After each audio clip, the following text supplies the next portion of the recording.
God provides the wind, but man must raise the sails. St. Augustine. Hello, everybody. Welcome to episode 22 of Commoners Honing All Disciplines podcast. Um, this episode is going to be interesting, in my opinion. It's one of my favorite topics. We're going to be discussing discipline, all disciplines. That's what this is about. But specifically, this episode will be about the relationship between discipline and motivation, which is a often talked about topic in the self-improvement sphere, I guess you could call it. It's most often you hear things like motivation is useless, discipline is everything, or something like discipline over motivation. And I think that's kind of dumb in some cases. I think it's not the whole truth, it's not the whole story. So we want to give you the truth about this relationship between discipline and motivation, how they relate to each other, and why you can't just discard one and only be focused on one, because you're going to suffer in the end. You're going to suffer without that other one. Yeah, and I think to add to that, I'll add I can add a real life current example. I was very motivated to eat a hamburger today, and I didn't have enough discipline to not eat the hamburger. So eating burger. I'm currently eating burger, and I know I shouldn't be, but I didn't have the discipline to overcome my motivation. So this is the problem when we say, "Oh, discipline is everything." Well, the reality is we have motivations that are not good, right? So to say discipline can overcome everything, well, that's automatically thrown out the window when we realize, well, motivation is kind of it's a latent thing. It's simply essentially a drive because of a desire, right? That's what motivation Mhm. is a drive that has a desire behind it. That desire can be bad. Like people can have Definitely. bad motivation, right?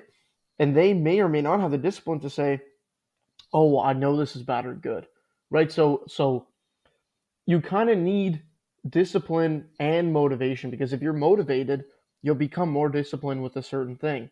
But if you're motivated in an opposite direction, like I currently am now eating a burger, you know, my discipline is lacking. So you need to be motivated in the right direction. You need to be disciplined in the right areas, right? And that way they can actually combine together. They can be in unison and guide you towards a goal. They can guide you Mhm. towards a solid ambition that you may have. Yeah, there's an ideal way to hold these two things together. Just like you don't want to be too strict with your emotional side versus your analytical side. You want to consider both things at the same time. Same way you would consider both discipline and motivation. It's a reciprocal relationship, and lacking one of them will cause you to lose the other in time. Um, so what I say is that you can't maintain discipline without being motivated on a regular basis. So say you have some task that you are essentially forcing yourself to do through discipline. If you're not excited to do that task on, just to put a number on it so people understand, maybe at least like 1 out of every 3 times you do that task, you're not going to be able to maintain the discipline. Because if you're not excited about doing it, it's just going to demoralize you. Each time you do it, it's going to get worse and worse. And without that motivation to pick you back up, you're literally, this dude is literally wiping his mouth on the mic right now or something. My bad. Bruh, It should be quiet. But anyways, no, I wanted to add to that. go ahead. I wanted to add to that, like like you were saying, and that's why I'm a big proponent of, like, if you're gonna exercise, do an exercise that you enjoy. If you're gonna diet or cut calories, you should still eat foods that you enjoy. Um, there needs to be this balance, right? There needs to be this balance between motivation and discipline and enjoyment of life. Because at the end of the day, why are we disciplined? Why do we choose to be disciplined, right? It ends up being because of a goal. And our motivation for the goal that comes from wherever it comes from, but the discipline allows the motivation to be followed through to attain a goal. So if my goal is to be fit, that's a lifelong goal. One hamburger here and there is not going to end it. Yeah, maybe it'll create a bad habit, which I know I have. It'll create a bad habit or exacerbate a bad habit. But the reality is like it's not the end of the world. One blip in your motivation, if you're consistently eating decently and consistently exercising, it's not going to be the end of the world for you. It's the inconsistency that kills. It's the lack of motivation for a long-term goal is what really kills us. You know, and discipline has to play into that. Discipline has to be like, well, I'm here for you to use as a tool, right? We only have so much agency in a day, and that's why, again, we've spoken about muscle memory and the idea of like, once you build a habit, even if you made a mistake that day or whatever, you went to the wayside, like you're still consistently doing a good habit, right? You're still consistently exercising. So your diet may not be the best, but it's not the end of the world because you're doing something good consistently, right? If your diet was Hmm. consistently bad and you exercise inconsistently, well, now that's a problem, right? Because what is causing you to not be motivated to exercise? What is causing you to not be motivated to improve your station in life? So you have to look at that and say, well, one, are my motivations worthwhile? Are they actually good? Where do they come from? Like, where do they come from internally, externally, Hmm. wherever? That's And how interesting. can One I? thing you could say, like, if you have a, if you have the, as you just spoke about, if you have the problem where you can't stop yourself once in a while from going and picking up a burger, then maybe you have a problem with your discipline. But if you have the opposite problem where you're like just constantly eating out fast food and constantly not exercising, then you have a motivation issue. You're not even at the point where you've started on the path. You don't have that end in sight. You don't have the goal, so you can't even discipline yourself towards that goal. Which goes to, I think, motivation being actually the first thing you should do. Everyone says discipline over motivation, but the first thing you should establish is a motivation and a goal, something to drive you towards, and then discipline yourself to that. So let's also talk about like who are the type of people that say discipline over motivation. You're talking about people who are extremely high willpowered. They're better than you in this way, and that's fine. No, and that's fine. They're Yeah. better than me. They're better than Nordic, right? They're better than all of us at discipline, but they may not be better at motivation, which means they may stop eventually, right? Hmm. Or probably not, but who knows? Who knows? Who cares? The idea is we're not the same as these people who have this high discipline, these high drives to do what they want to achieve.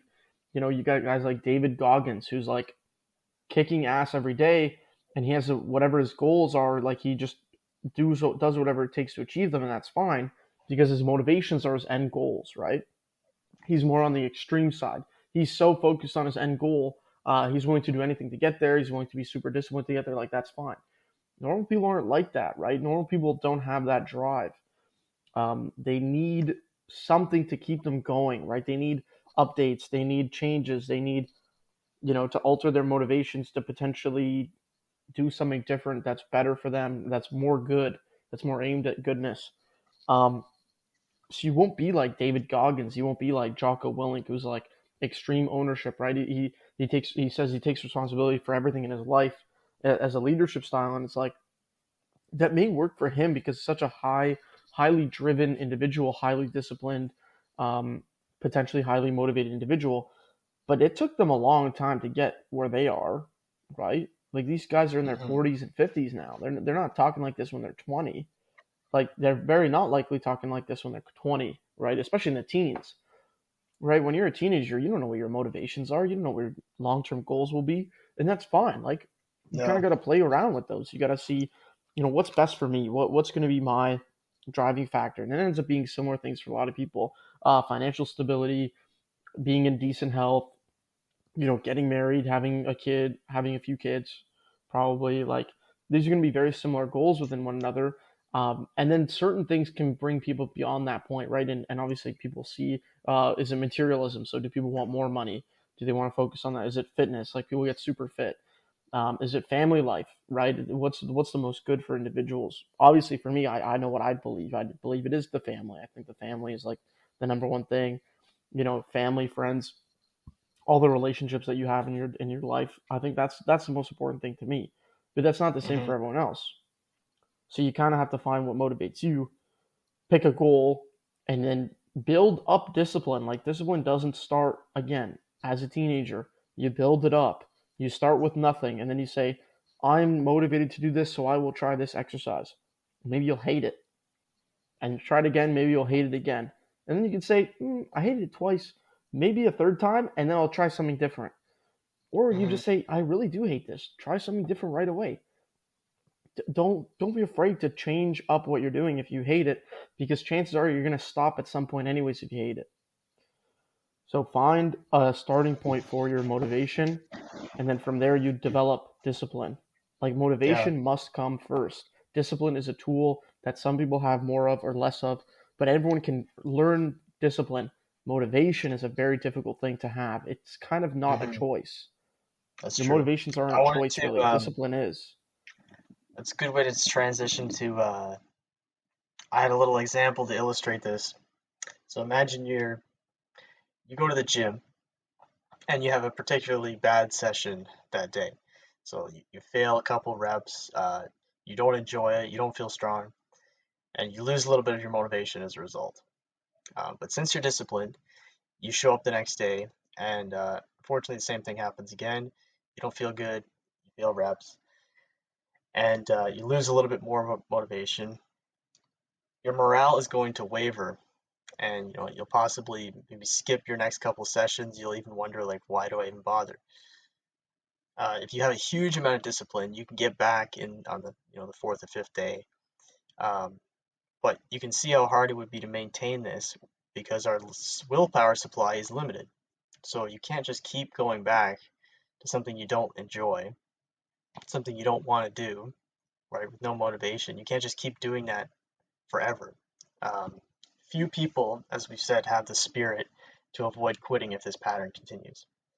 Um, and also, the actual workout itself won't be nearly as effective if you just force yourself to go through the motions. It's not the same as actually, as they say, having your mind in the muscles. So imagine you go now and you're totally motivated. You're excited to be there. The workout feels great. The weights feel light. Afterwards you just feel invigorated. You enjoy it. The workout's going to be more effective for one, um, because you just want to put the effort in, and two, you're going to want to go back the next time, and it's going to be way easier to stay disciplined. So you started with that motivated workout, something you wanted to be doing, something you enjoyed. That puts you on the ability to build up a discipline now. And discipline will carry you through those times when it is hard and you don't want to be there, and get you back to those times where it feels good and you do want to be there. Yeah, like you have to start slowly. Like, you know, again, motivation has to come first. And when you're a teenager, a lot of the time motivation is, oh, I like this girl. I want to be in shape so she likes me more. Cool. Mm, Well, I want to be better at sports, right? You want to be smarter in school, right? Again, we use exercising it as an example, but a lot of people's motivation is outside of their body. It's outside of their health. It's a mental motivation. They like to be smarter. They want to be the smartest guy in the room. They're gonna bust their ass doing academic pursuits. They want to be top earners. They're going to push for a more business-like approach. They're going to be doing networking. They're going to be as social as possible, right? To understand connections between individuals. They might hmm. say, "Oh, I like business a lot, but I think I need to understand psychology in order to do better in business." And they may go a psychological route and become an entrepreneur and be successful in that way. And some people say, "Oh, I just need to know business in order to be a businessman," and they go the business route, and that's fine, but they don't understand people as well as the other guy, right? So your motivation kind of has to come from somewhere.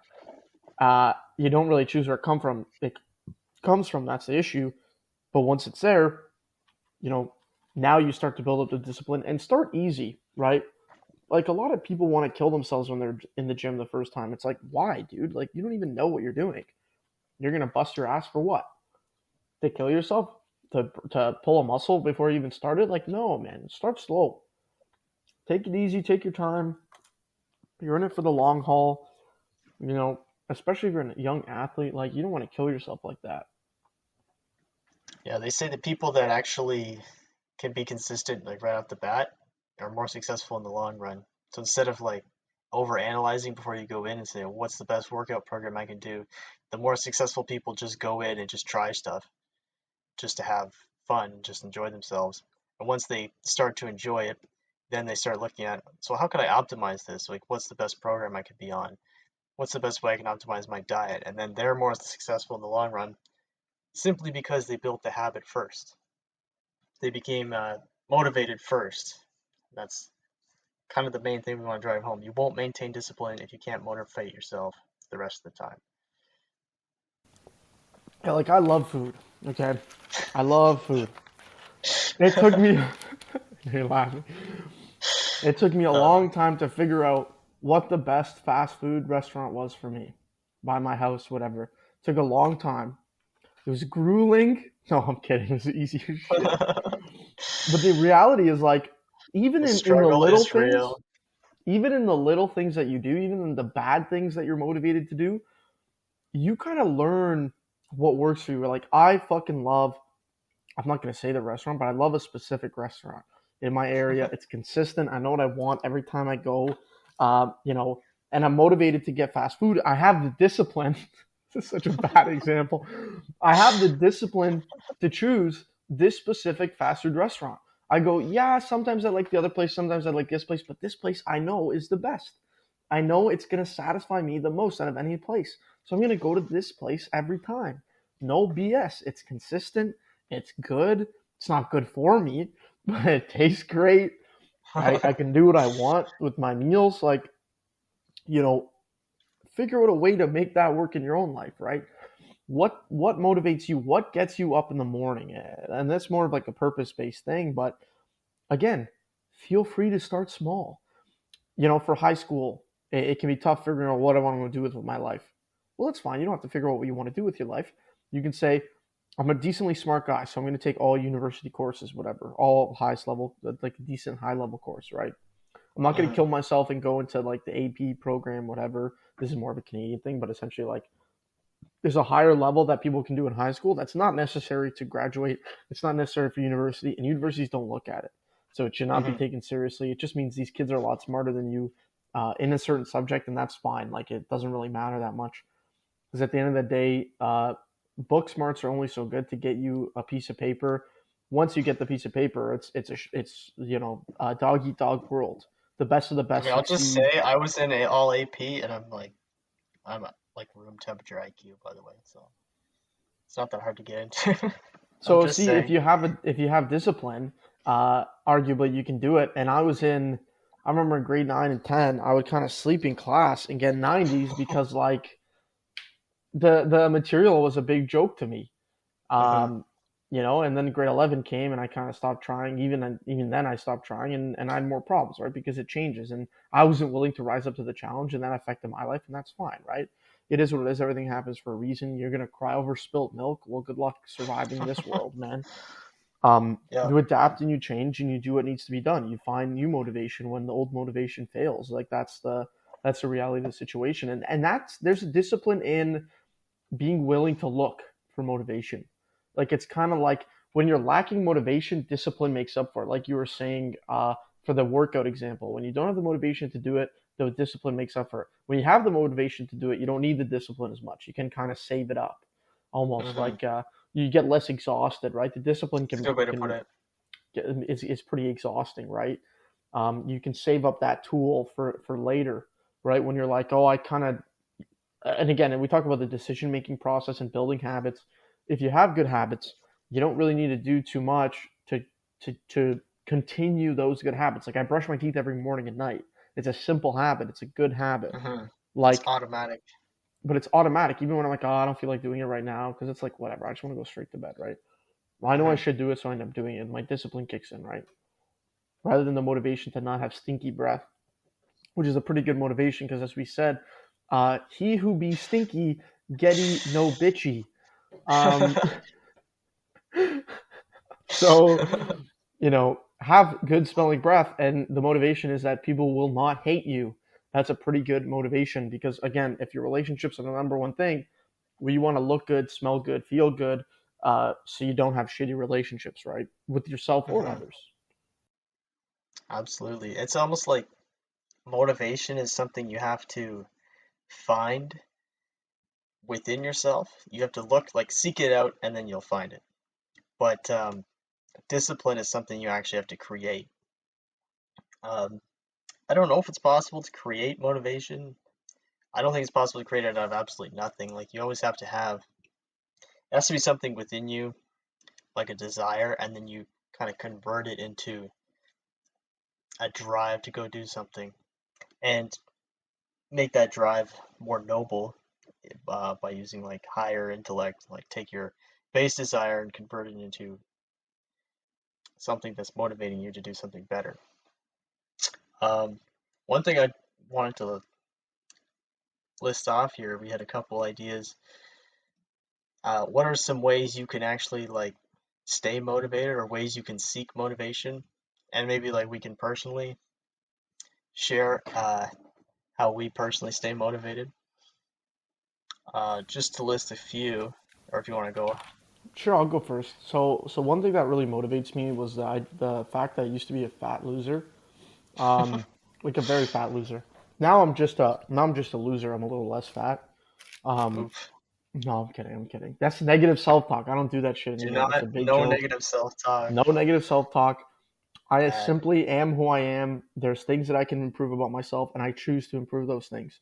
So that's actually one big deal. I think is this negative self-talk, this toxicity. It's like, dude, everyone in the world is going to shit on you Mm, because that's how it works. You're a man, deal with it. You have more responsibility because you have more agency. You'll figure that out when you're older. Don't worry about it right now, but you'll figure it out when you're older. Okay. Everyone in the world, you're competing with everyone. You're not competing with men or women. You compete with everyone. Women compete with women. That's fine, for the most part. But men, they compete with everyone. So you have to realize you're going to be your own best friend. Number one.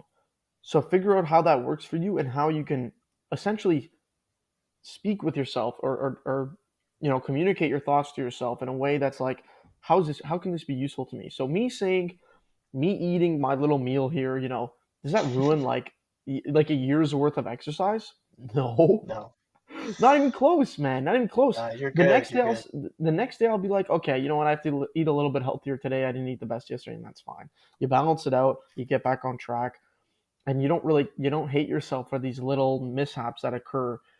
And that's part of motivation too, because it's like I'm motivated to not hate myself. Because if I wanted to hate myself, it'd be pretty easy.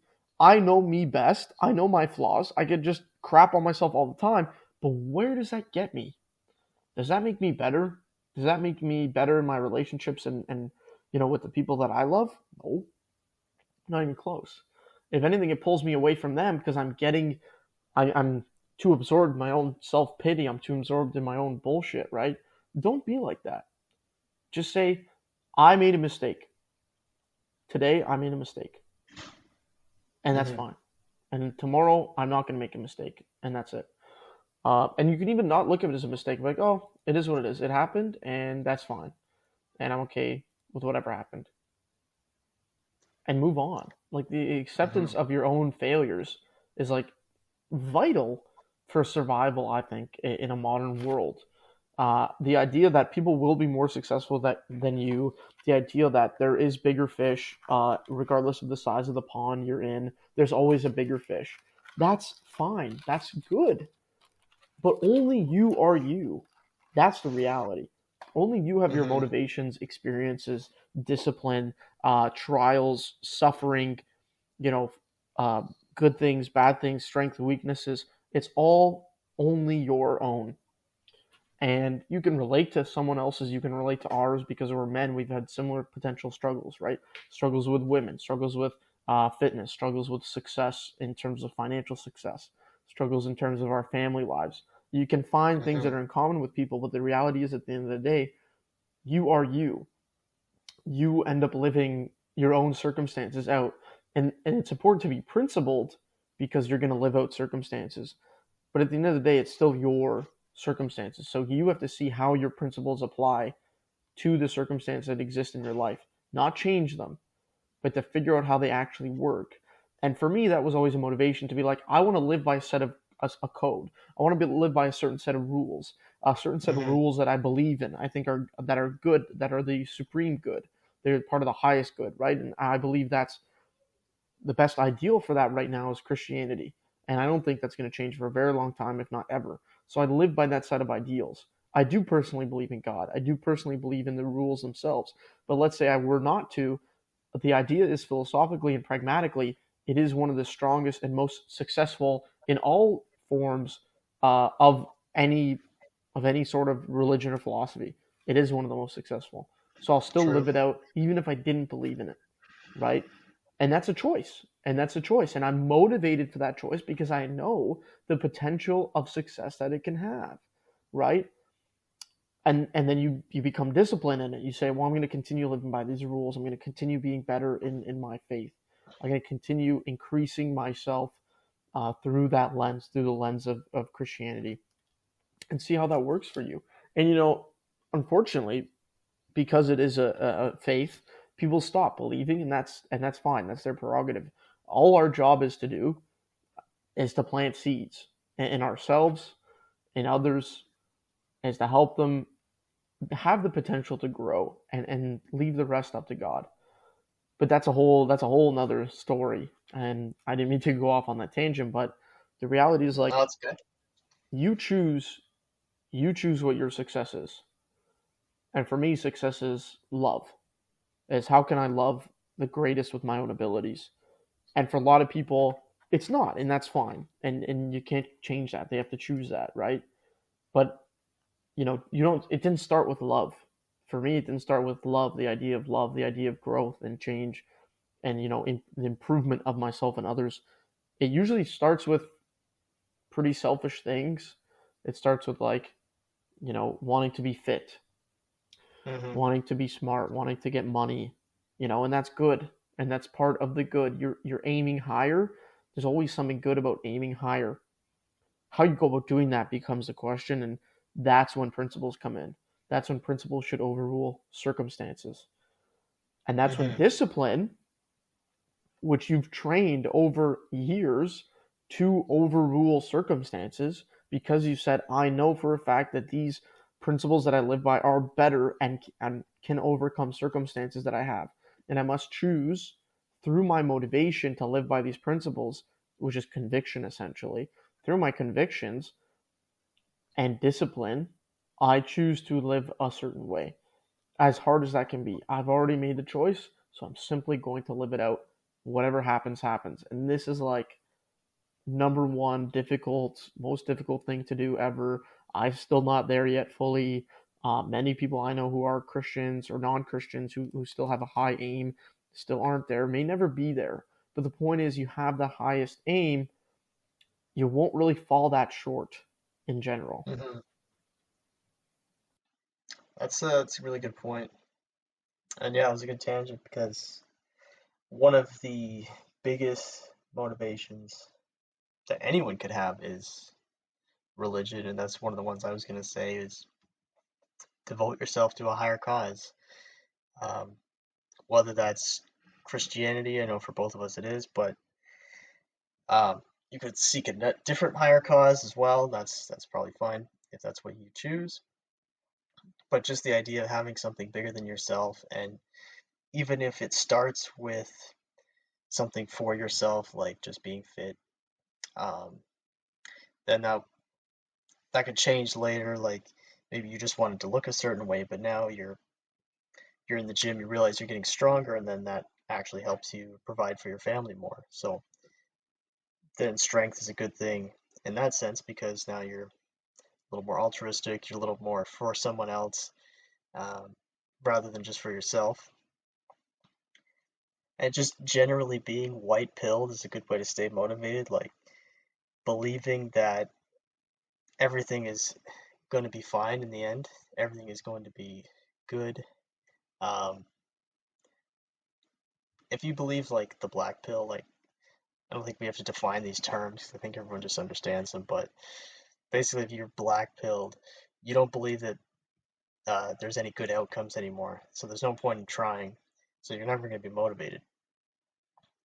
But just believing that everything is going to be great in the end, because we know Jesus Christ has a final victory. So it's easy to take the white pill if you're a Christian, in my opinion. You can always have the motivation to try. And just the fact that one of the reasons I love Christianity is for the the call to discipline, and you just kind of get addicted to, maybe it's not the right word, but for me it's like I get pleasure by abstaining from pleasure. So that's why I keep doing it. And then I also just want to see how far I can go on like the discipline track and see if I can eventually just be completely off all pleasure. I know it's probably not possible, but for a human, but yeah, I'd like to get there someday. And Well, technically, you'll never get there. no, Technically, you'll never get there because if you take pleasure in not getting pleasure, it's a yeah, paradox. It's impossible that's for you true. not to feel pleasure. Because if you choose, let's say more, you want higher versions of pleasure, which is abstinence and chastity and discipline and Hmm. fortitude and temperance, they're still pleasurable, but to the soul rather than pleasurable to the body, right? So Yeah. technically it's paradoxical, but not really because the pleasure you seek does not come from bodily sensations. It comes from the sensation of your heart and soul, like what moves you, what shapes you as a person. And a lot of people are out of Yeah. touch with that. So we talk about the mind muscle connection a lot of the time. You know, the best motivations you'll have in your life come from your soul. Hmm. So again, one thing like that is like having a family. Where does that come from? It's not monetary. It has to do with love. It has to do with the sharing of your own life with another person, the giving of yourself to someone else. Yeah, that has nothing to do with a worldly pleasure because it's a very difficult endeavor. Like marriage is not easy. As you see in North Hmm. America, we have about 40% divorce rates for first marriages, let's say, and it gets higher to second marriages. I think it's like 75% divorce rate for second marriages, and that averages out to about 50% after third marriages. So don't get too black pilled on marriage because the reality is like you have a 60% chance of success. Well, I say success as in you having gotten divorced, but divorce doesn't necessarily mean you failed, and staying together doesn't necessarily mean your marriage was good. Hmm. But you know, you have that want, you have that need. It doesn't come from society because we even see in society today, men and women who've been convinced not to have families, not to get married, not to have kids. As they get older, they realize I actually do want this, and I'm okay with that. And like that's Hmm. good because it's they've been denying their true nature, right? They've been denying their soul. And I guess that's another part of motivation was like, don't allow your motivations to go away just because society doesn't want you to do certain things, you know? And obviously there's things that are bad and are good and they're based on objective reality. And, it is your job as an individual, it's your job as a human being to go out and seek the truth. Um, Hmm. and at the end of the day, there are things that are beyond guaranteed. They're beyond your ability to know. And that's when faith comes in. And that again is a choice. That again is a motivation. Like I choose to believe that there is something greater than just us being space dust on a floating rock that means nothing to anything. I choose to believe that there's more than that because that's a very Hmm. bleak, for me, that's a very bleak outlook on reality, that there's nothingness and we're just here by chance. And I think that's arguably a detriment to humanity itself. It prevents motivation Hmm. at the highest order because why be motivated when nothing was motivated to create you? You simply are here. And some people can accept that. You see in the Buddhist philosophies and stuff, it's like, oh, I can accept reality. I'm simply just here, the beginning, end, future, past, present. Hmm. Present is the only thing that matters, and like that's fine. But humanity doesn't thrive off of just present. They thrive off of memories Yeah, and education. What it's is like education? It's a remembrance of Jordan Peterson knowledge. always says, or what he says is that like everything is meaning to a human being, or how we interact with the world is always through meaning. Everything has a certain level of importance to us based on this level of meaning. It's a good way to say it. I really like that idea when we just said something was motivated to create you. So you can't be motivated unless you know something was motivated to create you. That's a good way to look at it. Yeah, like we're kind of getting into theology and philosophy right now, but I was gonna say you're causational, right? Like your Hmm. parents had you, and their parents had them, and the parents before them had them, and all the way to whatever it Yeah. was, Adam and Eve, evolution doesn't really matter. At the end of the day, it doesn't really matter. What matters No. is the fact that there is a potential for intelligent design. There is a potentiality for creation, but which means again, there was motivation for you to exist. I believe the motivation was because of love, so humans can experience a form of love, right, with a physical body, and eventually would shed that to go on to experience love from the point of just their soul, where there can be no pain and suffering. But not everyone believes that, and that's fine. It's not the end of the world if you don't. But the reality is, it's very easy to stay motivated, like you were saying, if you're white pilled, when you realize not only is everything going to be okay or it's going to be great, it already is great. Mm. As messed up as the world can be right now, I can eat my fries and nuggies and hamburgies in the comfort of my home. The world isn't crashing in on my head right now, and yeah, it sucks that it does crash in on people's heads, and it probably will eventually crash in on all of ours. But at the end of the Hmm. day, is that's great. The end result of that is likely going to be great from the standpoint of something greater than ourselves. Maybe we can't look at it as great, and none of us are going to be Job, because Job is like the quintessential faith enjoyer, where he's like, I don't care what happens to me, I believe, and I will not stop believing. I will get Hmm. as depressed as I can get, regardless. I'm still gonna believe, and that's like unshakable motivation. Um, there's a discipline to that. That's when they're really hand in hand. When you're like, I'm gonna stick this out because my motivation to believe is so great. I don't even need discipline. Arguably, they almost they're both not necessary, because like harboring the truth in your soul is greater than the potentialities of motivation and discipline, etc. Hmm. Harboring like true love in your soul is greater than any possible other potentiality that you could have inside your body. And I don't know, there's nothing else I can really say to that.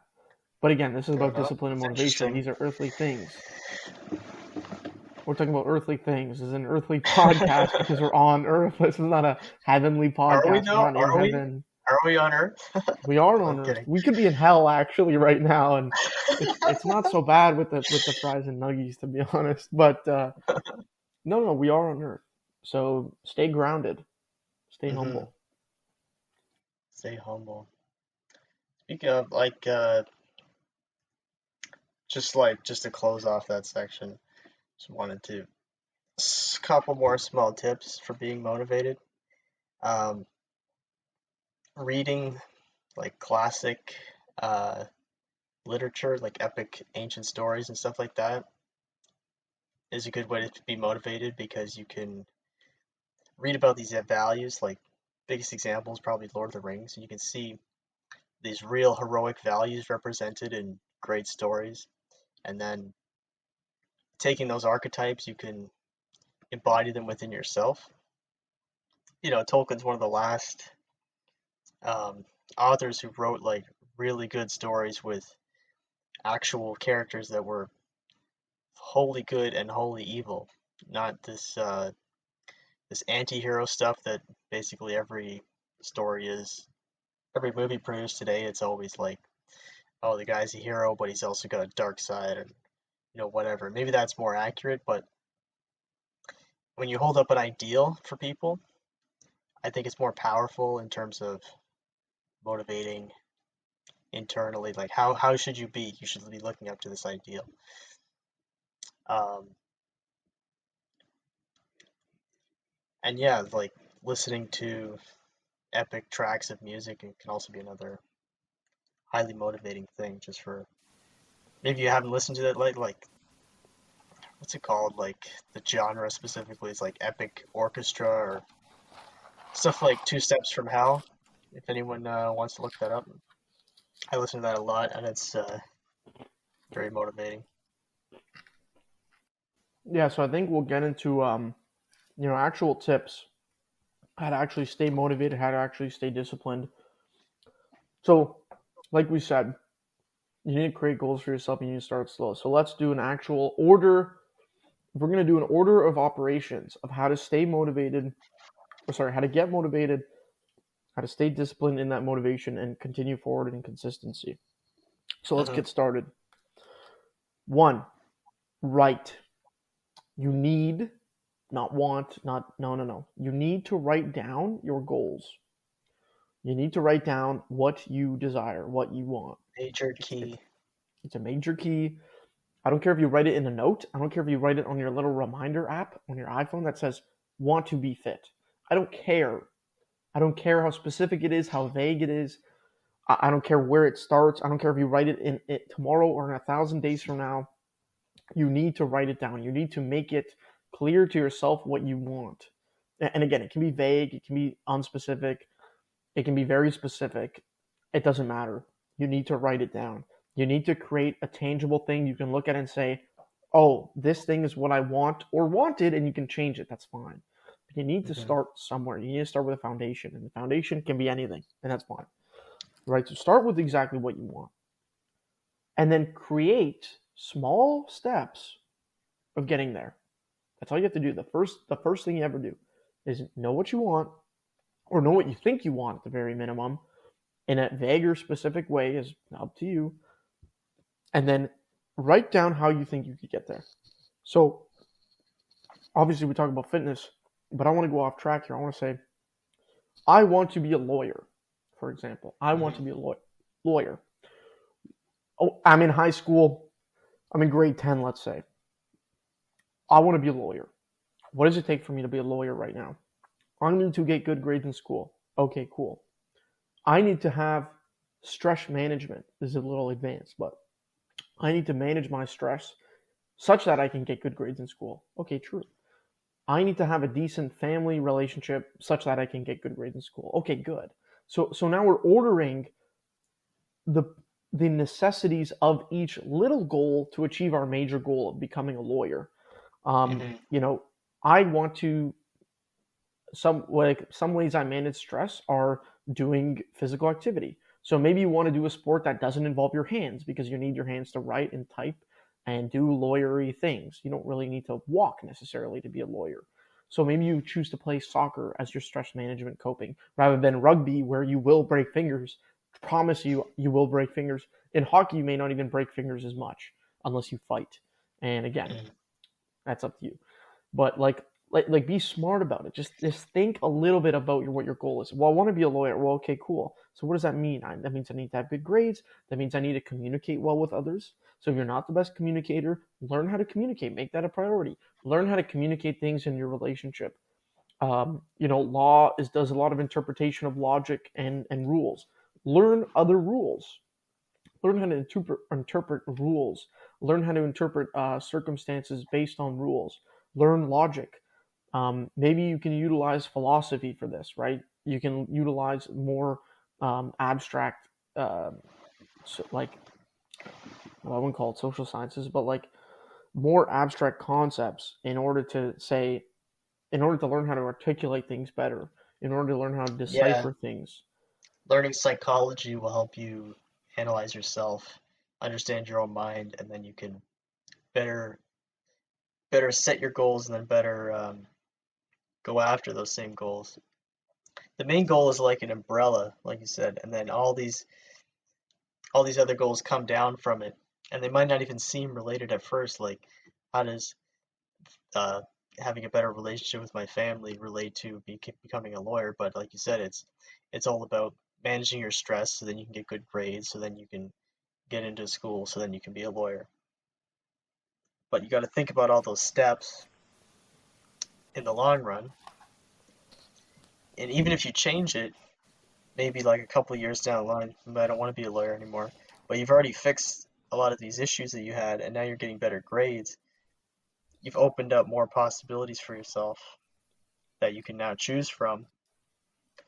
So by the act of planning these things, you've now um, even exponentially improved because the future is infinitely big with in terms of how do you say like directions you can take. You can go in an infinite number of directions, basically. Especially if you are so young, you have so much potential,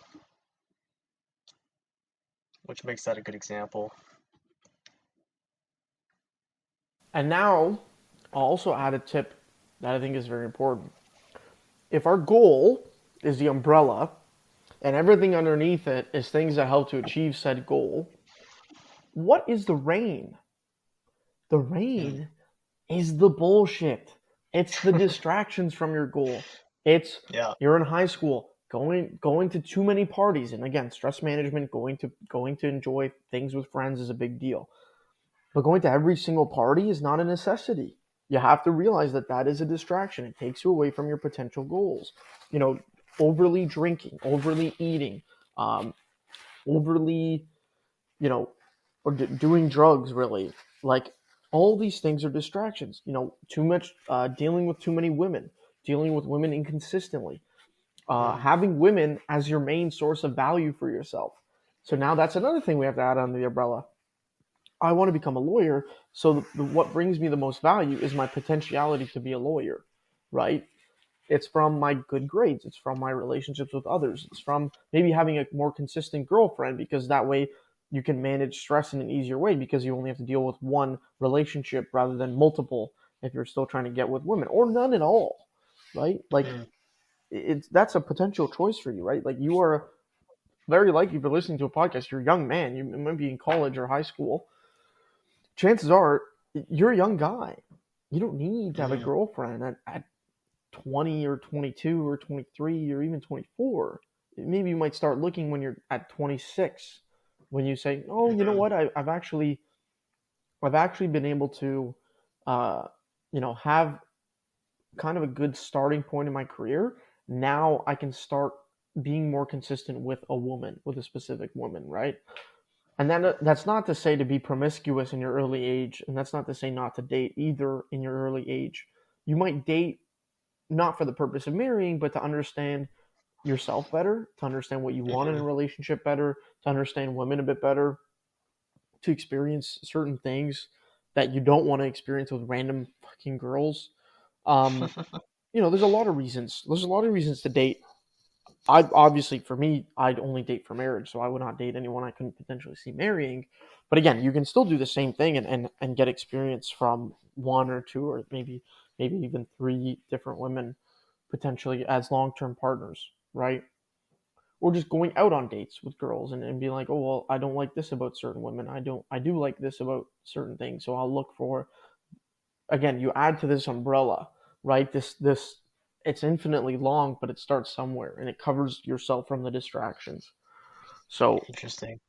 you know, take your time, hurry Hmm. up though. Choice is yours. Don't be late. Exactly. Hmm. But Um, I did want to that last section. Just want to talk about the mind, kind of how the mind works. Um, a good way to think about it when you're thinking of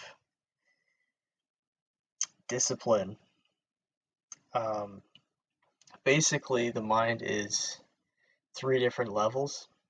And if you've read Jordan Peterson, you might understand the way he talks about like how our brain evolved.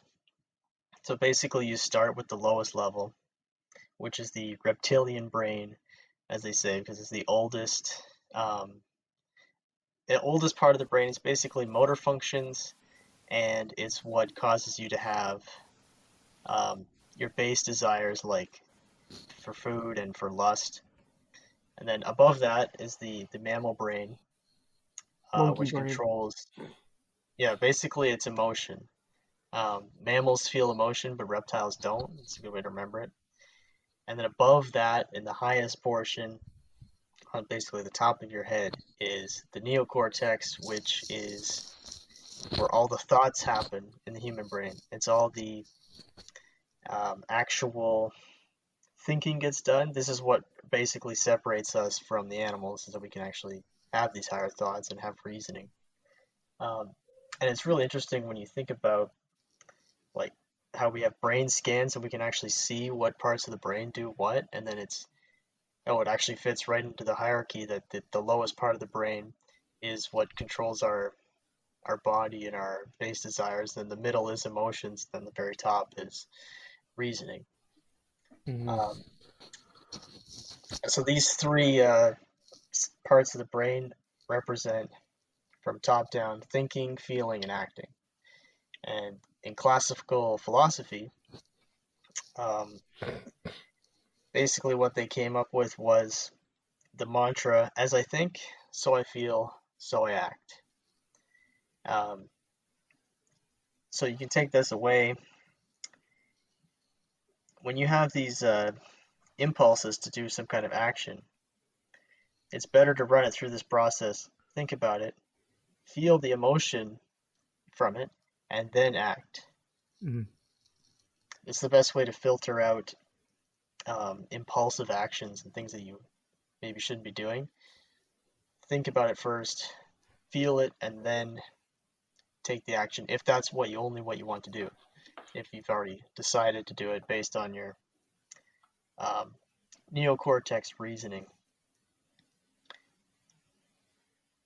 I don't know. I'm curious what you think of that. I'm I mad. wrote I it. don't have reasoning. Everything is emotional to me, Man, and I act it so, out. so you go from feel to act, I basically. don't think. Thinking Don't is for think. suckers. No, I'm totally kidding. You need to It's think, funny. or else you're That's actually interesting. screwed. That's Um, interesting because another thing people do, a lot of people, they take the middle out. They take the heart out of it basically, and they just think and then act. And it's kind of like the cruel, emotionless way mhm. of acting. I think about something and then I do it. I think and then I do it. I don't actually feel um, anything from it. And it's Yeah, like what I said right at the beginning, like it's unbalanced. You're using your just the reasoning, or you're either using just the emotions and then acting. You're not using both at the same time. That's the goal, is to have it balanced. That's the optimal way of functioning. so true. Yeah, I don't, honestly, I have nothing else to add. I think, the most important thing, if you're going to take away anything from this, is find what motivates you and Hmm. pursue it to the point where discipline can carry on when motivation is lacking. And I think that's the best way for me to personally sum all of this up. Absolutely. I would agree that was a good episode. And just remember, if you treat yourself optimally, you're going to be optimally performing. So, good, healthy habits, all that affects holistically everything, including motivation and discipline. With self discipline, most anything is possible. Teddy Roosevelt.